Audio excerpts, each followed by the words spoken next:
తర్వాత విజేత, penis glance too sensitive ఉన్నాయి, సర్కంసిషన్ చేస్తే క్యూర్ అవుతుందా? వీలైనంత వరకు సర్కంసిషన్ చేస్తే పెనిస్ మీద ఉన్న అది గ్లాన్స్ అనేది చాలా వరకు సెన్సిటివిటీ తగ్గిపోతుంది. సో పిఎంఈ కూడా ఉంది, దానికి కూడా ఇది హెల్ప్ అవుతుంది. సో పిఎంఈ బాగా సివియర్గా ఉందనుకోండి, కొన్నిసార్లు ఓన్లీ సర్కంసిషన్ చేస్తే సరిపోదు. దానికి డార్సల్ న్యూరెక్టమీ అంటే సెలెక్టివ్ డార్సల్ న్యూరెక్టమీ అంటాం. అంటే ఆ సెన్సిటివిటీకి ఏవైతే నర్వ్స్ కాజ్ చేస్తున్నాయో ఆ నర్వ్స్ని బ్లాక్ చేస్తాం అనమాట.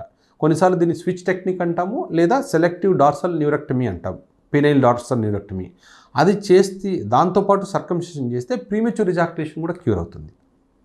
ఎందుకంటే ఎట్లాగూ సర్కంసిషన్ చేస్తున్నప్పుడు ఈ డార్సల్ న్యూరెక్టమీ చేయడం చాలా ఈజీ. సో సేమ్ అదే టైంలోనే చేసేయచ్చు కాబట్టి. సో ప్రీమెచ్యూర్ ఎజాక్యులేషన్ సివియర్గా ఉంటే ఈ సర్కంసిషన్తో పాటు అది కూడా చేంజ్ చేసేసుకోండి. Sir after scabies circumcised patient become too sensitive. A infection, స్కేబీసే కాదండి, స్కేబీస్ అనేది స్కిన్ ఇన్ఫెక్షన్, అది పెనిస్ మీద స్క్రోటం మీద వస్తుంది. సో ఏ ఇన్ఫెక్షన్ వచ్చినా కూడా ఆ పెనిస్ మీద ఉన్న స్కిన్ పల్చబడిపోయి దాంట్లో ఉన్న నర్వ్ ఎండింగ్స్ యాక్టివేట్ అవుతాయి, అందుకని సెన్సిటివిటీ వస్తుంది. సో ఇది ఒక్కటే కాదు, ఏ ఇన్ఫెక్షన్ వలన రావచ్చు. ఓకే, థంబ్నెయిల్ పెట్టిన వాళ్ళు కొంచెం గ్రామర్ చూసుకోండి. ఏప్రిల్ ఓకే, ఇది నేను మీ రోజు థ్యాంక్స్ అండి, మీరు ఆ రోజు కామెంట్ పెట్టిన వెంటనే వాళ్ళకి ఇన్ఫామ్ చేశాను, కరెక్షన్ చేసేసినట్టున్నారు. Thank you very much.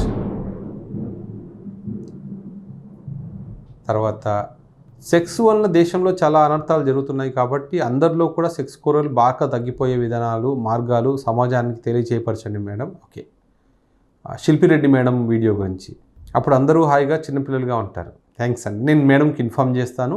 తర్వాత sir thank you for your information. I had bypass surgery in September 2020. Now okay, but I'm getting erectile dysfunction, also BP sugar ఉంది. Can I start tadalafil 2.5?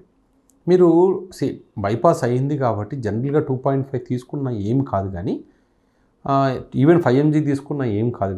కానీ ఇప్పుడు మీరు bypass అయిన తర్వాత మీరు ఏదైనా హార్ట్కి సంబంధించిన మెడికేషన్స్ వాడుతున్నారా, ఆ మందులకి టెడ్లాఫిల్కి ఏదైనా ఇంటరాక్షన్ ఉందా, అదొక్కటే మనం చెక్ చేసుకోవాలి. సో ఒకసారి ఆ మందులు మాకు చూపించిన ఒకటే, లేదా ఈసారి మీరు మీ కార్డియాలజిస్ట్ దగ్గరికి రివ్యూకి వెళ్ళినప్పుడు ఆయన అడిగినా టెడ్లాఫిల్ రాసి ఇచ్చేస్తారు. సో డోంట్ వరీ, బైపాస్ అయినంత మాత్రాన టెడ్లాఫిల్ తీసుకోకూడదు ఏం లేదు, కానీ హై డోస్ వాడకూడదు. 10 mg 20 mg అంత హై డోస్ అనేది జనరల్గా డైరెక్ట్గా స్టార్ట్ చేయకూడదు. సో తర్వాత యూరిమాక్స్ డి వాడుతున్న వాళ్ళు టెడ్లాఫిల్ వాడచ్చా? ఇది మంచి క్వశ్చన్ అడిగారండి, ఎవరు సీతాపతి గారు అనుకుంటాను. ఇది ఏంటంటే అసలు ఇది నేను ఈ టాపిక్ మీద వీడియో చేద్దామని అనుకున్నాను, కానీ అసలు యూరిమాక్స్ డి, సిలోడాల్ డి అనేది ఆ డి కాంపనెంట్ ఎవరు వాడతారు? ప్రాస్టేట్ ప్రాబ్లం ఉన్న వాళ్ళు వాడతారు. కానీ ఎప్పుడైనా సరే అంటే ప్రాస్టేట్కి మందులు వాడే వాళ్ళకు ఈ డి కాంపనెంట్ అంటే డ్యూటాస్టెరాయిడ్ అంటాం, ఇది వాడకూడదు. అంటే సెక్షువల్గా యాక్టివ్గా ఉండాలి అంటే ఈ యూరిమాక్స్ డి అనేది వాడకూడదు. ఈ యూరిమాక్స్ డిలో 2 రకాల డ్రగ్స్ ఉంటాయి, టామ్సిలోసిన్ అని, తర్వాత డ్యూటాస్టెరాయిడ్ అని. ఈ డ్యూటాస్టెరాయిడ్ మనము హెయిర్ లాస్కి వాడతారు, ఫినిస్టైడ్ అని. ఈ రెండు ఒకటే ఫ్యామిలీకి సంబంధించిన డ్రగ్స్. రెండు డ్రగ్స్ వల్ల కూడా ఎరెక్టైల్ డిస్ఫంక్షన్ వస్తుంది. టెస్టోస్టెరాన్ రిసెప్టర్స్ బ్లాక్ అవుతాయి, టెస్టోస్టెరాన్ తగ్గిపోవచ్చు. సో ఈ సెక్షువల్గా యాక్టివ్గా ఉండాలి కానీ నాకు ప్రాస్టేట్కి మందులు కావాలి అనుకున్న వాళ్ళు ఆల్ఫుజోసిన్ వాడాలి. సో దీని మీద నేను ఖచ్చితంగా ఒక వీడియో చేస్తాను, చూడండి. సార్ నా పేరు రాజేష్, ఏజ్ 35. నా ప్రాబ్లంకి తప్పకుండా ఆన్సర్ చేయండి ప్లీజ్. నాకు యూరిన్ చాలాసార్లు వస్తుంది, వచ్చిన 1 minute మళ్ళీ వచ్చినట్లు అనిపిస్తుంది, మళ్ళీ సమ్ డ్రాప్స్ మాత్రమే వస్తాయి. యూరిన్ బ్లాడర్ కొద్దిగా ఫిల్ అయినా సరే టెస్టికల్స్, బ్లాడరు, పొట్ట కింద భాగంలో నరాలు పెయిన్ లేదా మంటగా అనిపిస్తుంది. నేను గల్ఫ్లో ఉండటం వల్ల ఎలాంటి డాక్టర్ని కన్సల్ట్ అవ్వలేను కాబట్టి ఏమైనా ఓకే.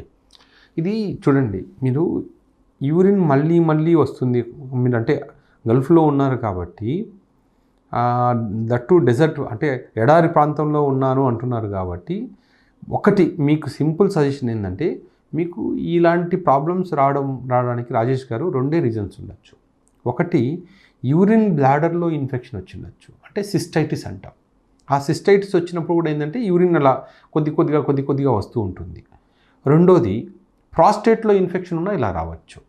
మూడో రీజన్ కూడా ఉంది, అంటే మీరు ఎండలో ఎక్కువ తిరగడం వల్ల, నీళ్లు సరిగా తాగకపోవడం వల్ల అది యూరిన్ కాన్సన్ట్రేషన్ పెరిగిపోయి అట్లా కూడా రావచ్చు. సో సింపుల్గా ఏంటంటే బాగా వాటర్ తాగడానికి ట్రై చేయండి. తర్వాత మనకు న్యాచురల్ మెడికేషన్ ఇలాంటి వాటికి ఒకవేళ యూరిన్ బ్లాడర్లో ఇన్ఫెక్షన్ ఉంది అనుకుంటే ఇది క్రాన్బెర్రీ ఎక్స్ట్రాక్ట్ అంటాం.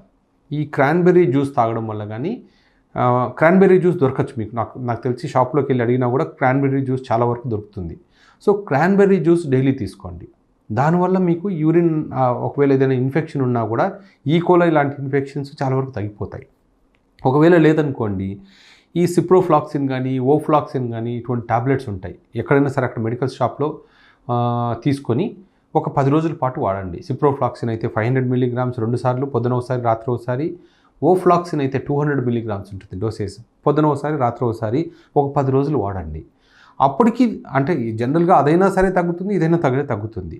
ఒకవేళ తగ్గకపోతే అక్కడున్న లోకల్ డాక్టర్ని ఒకసారి కలిసి అక్కడ ఏదైనా స్కానింగ్ చేయించుకోవాల్సి ఉంటుంది. బాగా వాటర్ అయితే తాగడం మొదలుపెట్టండి. తర్వాత doctor Ali from Zaheerabad. Sir good evening sir, thanks to start reconnect. Hello doctor garu, thank you.